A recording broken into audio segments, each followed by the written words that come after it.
faisabilité parce que fi leen di opposition bi taxaw mooy li ngeen doon wax li ngeen jaay nit ñi ce que nous avons trouvé dans le livre la solution ce que nous avons trouvé dans le livre le projet ce que nous avons trouvé dans l'agenda soo defee la colération amul y a trop de différence.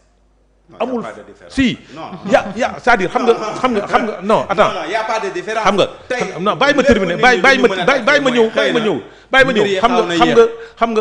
xam nga dafa war a am une congruence entre le livre solution le projet defal ndànk rek le projet le projet le plan national de transformation agenda national de transformation Sénégal 2050 et les actes parce que yàlla daf leen nattu ngeen proposer un livre solution bind ko est-ce que tu comprends ngeen ñu doon jaay ne su ñoo leen bëggee trouver une solution soo leen bëggee xam Sénégal fu ñu ko jëmee dem leen ngeen ubbi livre solution bi maintenant on a vu que on est en train de débattre sur la justice mais soo ubbee livre solution bi doo ko fa fekk tu ne trouveras pas des solutions sur la justice. mais non yow. non bàyyi ma ñëw non attends c'est-à-dire non attends c'est-à-dire non déglu xam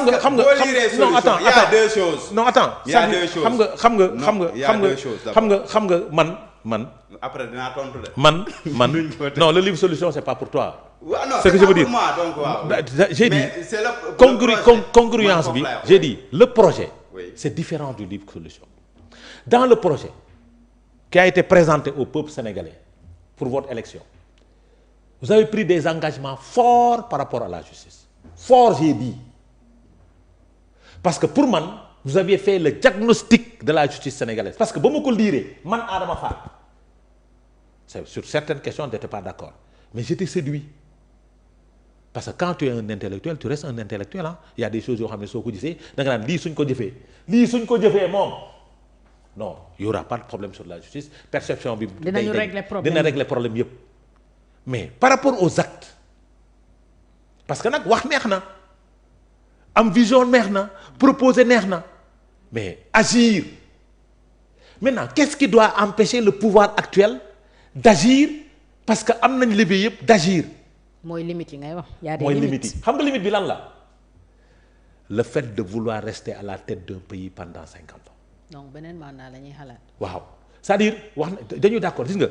Quand tu cherches un second mandat réforme yi nga bëgg def doo ko def parce que tu cherches à plaire tu cherches à satisfaire une clientèle et quand on cherche à plaire ou bien à satisfaire une clientèle doo def réforme yi nga soxla yépp et malheureusement dañu nekk suspect Sénégal tout président élu dafay nekk ci disposition bi c'est Roosevelt qui avait dit un président élu passe automatiquement à son second mandat une fois élu il passe à son second mandat.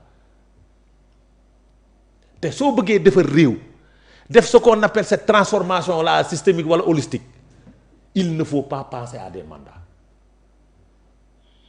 parce que là les mandats c'est pour s'éterniser à la tête d'un pays sans pour autant faire des choses gis nga ku bëgg defar omelette bu neex da ngay toji nen ba pare yàq yi cuuj. Khalil yan précision nga bëgg a indi ci livre solution bi. non par rapport ak li mu naan. doo ci fekk justice waaw doo ci fekk justice. waaw wax ma doo ci congruence laa wax. waaw mais il y a une congruence c'est-à-dire il y a deux choses il y a le livre solution. tey bi nga xam ni c'est le premier ministre moo ko bind. mais du ce livre par exemple moom laa lay wax en 2019 moom lañ demee élection mais le projet de Bassirou Diomaye Faye ça s'appelle yoonu dëgg. moom lañ proposé sénégalais mais y a une congruence lu ñu proposé fële mais loolu la ñu tuddee woon nag le projet. waaw mais c'est préserver le projet c'est pas les personnes. mais c'est ce projet en réalité c'est la même chose. oui même chose la moo tax ma ne la boo duggee fii nag da ngay gis ni ci lañ ko gën a xóotal joxe sax ay délai ne délai bi suñu yéegee délai bi ba délai bi ci 6 mois dinañ def telle réforme. vous avez vu que on a dépassé le délai. ouais d'accord ça on peut l'admettre délai bi ba délai bi dinañ ci def telle réforme et cetera donc ça c'est plus profond. par rapport ak fii proposer na ay solutions par rapport ak justice mais fii c'est dans les délais foofu lañ ko gën a rataxale donc c'est ça. maintenant le changement ñun nekkuñu fi di xalaat ñaari mandat wala. non. man li ma da nga naan yow. mais fii on nous dit que dañ fi nekk 50 ans on l'a dit. oui tey le premier ministre même l'a dit ñun li ñu war a def dinañ ko def jéemuñu xalaat ay deuxième mandat wala yooyu. non non ci mandat le discours a évolué. mais kenn mënu maa tere nekk candidat en 2029. kenn mënu maa tere nekk candidat. waaw am na ci plein pour. loolu nekk candidat c'est pour bëgg-bëggam la c'est un Sénégalais comme yow ak man ak man. ku mu neex am nga droit. non le second mandat est déjà en tête. non ça dépend moo tax ma ne la. on ne cherche à plaire à quiconque man kan la ñuy chercher à plaire tey suñ deful réforme ci kan lay këpp pour yow mais sur le régime en place parce que ñoo def ay promesses war ko tenir ni danañ def ay réformes yu bari par rapport ak justice bi donc sénégalais yi que ñu ànd ak ñun que ñu bañ a ànd ak ñun ñépp ci loolu la ñuy xaar que ñu def réforme yooyu noonu donc buñ ko defee kenn duñu ci mere maintenant nag quand tu es dedans wala ngay déglu yenn yi des administrateurs wala ñenn ñeeg yu demee noonu tey jii liñ lay indil comme ay jafe-jafe mooy procédure bi kat suñ ko defee nii wala réglementation bi kat suñ ko indee nii mën na indi confusion fii mën na c'est pas ça le problème osons faire ces réformes man loolu laa gëm te bañ cee déglu le système parce que ñiy ñëw di wax loolu ay non nañ def nank par rapport ak lii soo ko laalee mën na jur lii c'est le système il faut que ñu jëlee leen fii il faudrait que ñu mettre en place. Le système c'est qui c'est Mary Teuw Niane c'est le système. yow loolu sa gis-gis la yow yaa xalaat ni man je pose la question. non man doo ma poser question boobu parce que du ñu ay pour man c'est pas des gens du système xam nga des fois système bi dañuy gis ay hommes politiques ñu ne xëy na. nitu système bi. je pose la question moi je veux savoir. d'accord am na ci ay hommes politiques qu'on peut appeler des hommes du système mais il y a des gens à l'ombre tey par exemple da ngay gis ku fauté un ministre wala un DG wala yu demee noonu ñu ne joxe na benn marché bi ni ñu ko joxee jaarewul ci yoon mais du ma joxañ baaraam tuuma directeur boobu kese mais dama naan cellule de passation des marchés bi anamu est-ce que dañ leen a xam te bu problème di am ñooñu lañ war a dem njëkk a lijjanti ji ñoom procédures yi ndax respecté nañ ko ndax liggéey bi ci waroon amal nañ ko ba mën a jox comment on appelle ça marché bi telle personne ou telle personne man sama problème foofu la nekk donc il fallait pas moo tax même pour le changement li ñuy wax état amul ay postes yu bari wala li nga wax c'est grave donc il fallait pas arrêter j'ai dit il fallait pas arrêter non donc il fallait pas arrêter Mansour Faye il fallait aller voir le cellule de passation de marché dama ne Mansour Faye su defee faute par rapport ak loolu nañ dem xoolaale cellule de passation de marché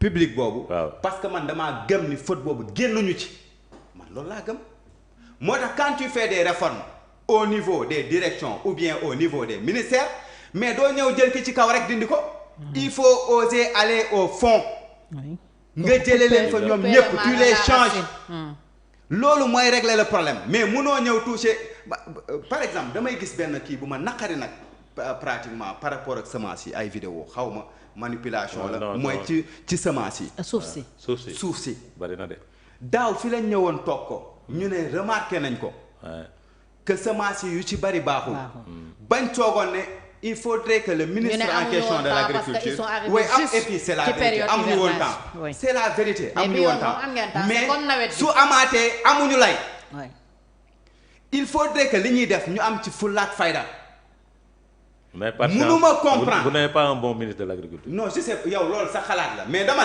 ne le ministre en question li mu waroon def mooy mu dem gëstu li waral loolu noonu mu jël ci ay décisions. gis nga bañ jugee ci nawet ba li ñu waroon njëkk a def mooy def suivi bi évaluation bi.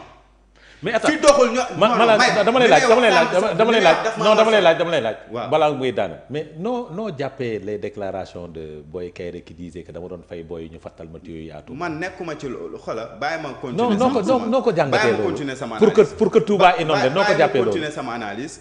Fatou bu ko jaree naa non bàyyi ma continuer sama analyse. doxalal beneen bi mooy dama ne. yow bu ñu la dénkee ab responsabilité am yu mel noonu li may njëkk a def su ma évaluer xool problème yi fan la situé wu ma jël ci ay solution ba nga xam ne yooyu du arrivé waat non vous avez un mot te man li ma gëm mooy c'est le système mooy continuer ci suuf parce que du ci kaw kese nee naa la ba ci yow munoo fi bàyyi ñi fi nekkoon daaw ba ren waaye doo ma bàyyi ñu daan yàgg di def loolu nga continuer maintenir leen bëgg lu baax Khalil vous avez un mot le plus nul des ministres c'est ce gars-là maintenant nag loolu laay wax sénégalais dafa tàmm te di nga ko xam bu ñuy wax système ñu jàpp ña ca kaw kese système bi dañu ci kaw gis nga administration dafa am nu muy fonctionner. dañ ko répartir chaîne la. waaw mais système bi aussi waaw système bi aussi. man xam nga lu ma doon xaar ci rupture bi. système bi aussi mooy ñi nga xam ni. ñi nga bu ma joxoon balem boobu. système bi aussi. système bi aussi. nee naa la non système bi aussi. ñi nga xam ne dañu bëgg ñu ŋàññi pouvoir d'alors bi ñu doon boucher les tuyaux pour j'ai pas compris. ñu bëggoon ñu ŋàññ ñu doon boucher les tuyaux. waaw pour bañ ndox mi non ñu doon boucher les tuyaux ba def aveu de taille ne maa doon fay boy yi pour ñu boucher tuyaux yi pour Touba inondé wu. mais la vidéo est en train de circuler. d'accord yow yaa ma wax li ni mel ma lay wax sama xalaat ci loolu ne la c'est un mauvais citoyen. mooy def li ni mel. mais tey ñu ngi ci biir système ñu ngi ci est-ce que tu sais que c'est des. je suis pas d'accord. est-ce que on va pas appeler ça le système. non mais non attends xam nga le problème mooy. le système non attends le système c'est une pratique. pratique la ay comportement la moom laa wax les gens qui j'ai dit non déglu xam nga système du nit Ousmane Sonko sax laa di. dama ne ay nit ci lañ bokk. maintenant non ay nit a koy doxal. ay nit parce que quand on parle de comportement déglu quand on parle de c'est-à-dire comportement aujourd'hui j'ai dit xam nga fii liberté soo ko bëggee am da nga koy am mooy quand on dit rek les juges ne sont pas libres. man gëwuma loolu. parce que loolu c'est individuel la liberté elle est individuelle su la ko yoon joxee te jëloo ko yow la est-ce que tu comprends. oui toi tu es libre de dire ce que tu penses.